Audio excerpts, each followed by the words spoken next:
Assalamu alaikum children. Today we will be continuing the lesson where we stopped yesterday. That is about future time. So first I explained you what is future, right? Yesterday, that is we want to express an action or event taking place in the future. That is future time. Then we moved on to see the different ways we use to talk about the future time. So here in this table you can see that. So, in detail, I explained about the word will and shall, right? In one column, there is will, then the situations where we use the word will for future time, and the next column we have shall. So, you need to know the differences between these two words in order to use them in sentences, right? You can't use shall to make a prediction. Similarly, you can't use the word will to show a decision. But to order someone, to give an order, you can use both the words will and shall. Right? So, another important thing I said you all to remember is we need to use shall, the word shall, only with the subjects we, I, and sometimes with you. So, you need to remember this note, okay, when you're writing sentences using the word shall. So today we are going to learn about going to. Starting from going to, we are going to study in detail about all the other ways that we use to talk about future time. Now let's take the phrase going to. So going to is used to talk about firm plans of your future. Firm means whatever the plans you're sure of, that you're sure will happen in your future, like the one given here. I am going to join a new school next year. So you are sure of that plan, that you're sure that you're going to join a new school by your next year, right? And the second one is make a prediction. When you want to make a prediction that is going to happen in the future, you use the phrase going to. So in yesterday's lesson, I said we use the word will also to make a prediction. So you hear, when you make a prediction means guessing something. So when you want to guess something that will happen in the future, you can use both the word will and the phrase going to. Remember that. Okay? So moving on, now let's see the next way, right? The fourth way, where we use the fourth and the fifth way, which we use to talk about the future. That is simple present tense and present continuous tense. So I hope you all remember we did a lesson separately about simple present tense and present continuous tense, right? So simple present and present continuous can be used to talk about the future time. Now let's take, there is one thing called this scheduled, a schedule. When you're talking about a schedule, one example for schedule is your timetable.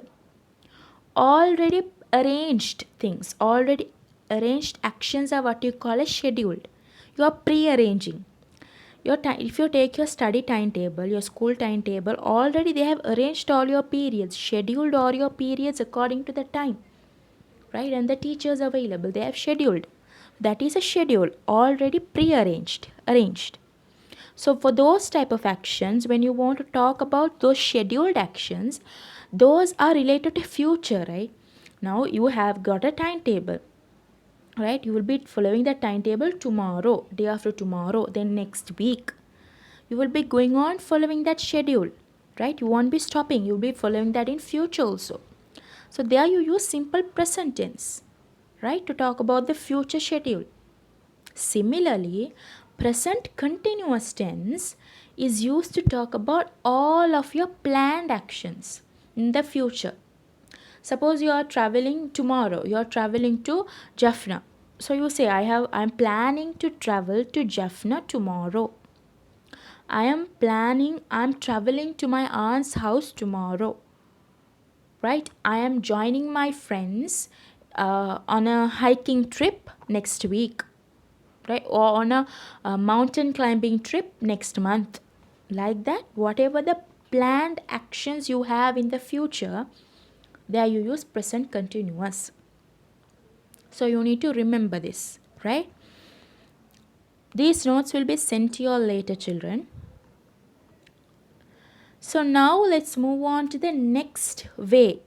The next way where we talk about the future time, right? So the next way is we use the forms of verb be plus the word to. Now I can ask you, what are the different forms of the verb be? Okay, I give you a fill in the blank sentence saying that fill in the blanks using the correct form of the verb given within the brackets, right?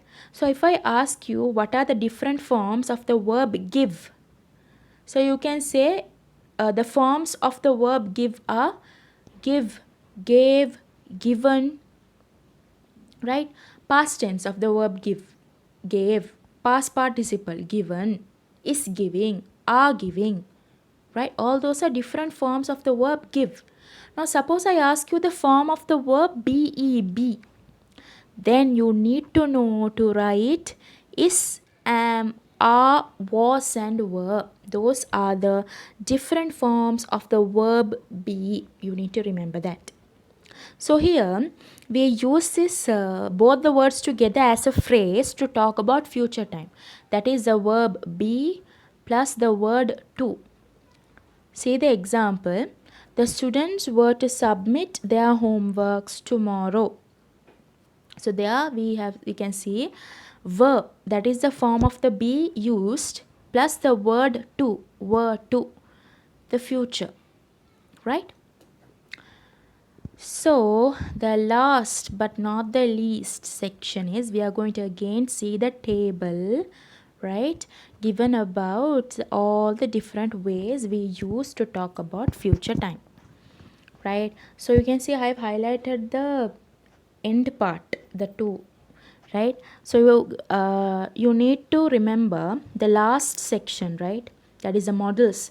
I didn't explain to you about that in detail because you have a different chapter about models later, right? Further away in your Grammarland book. So I didn't need to explain it further, but just get an idea.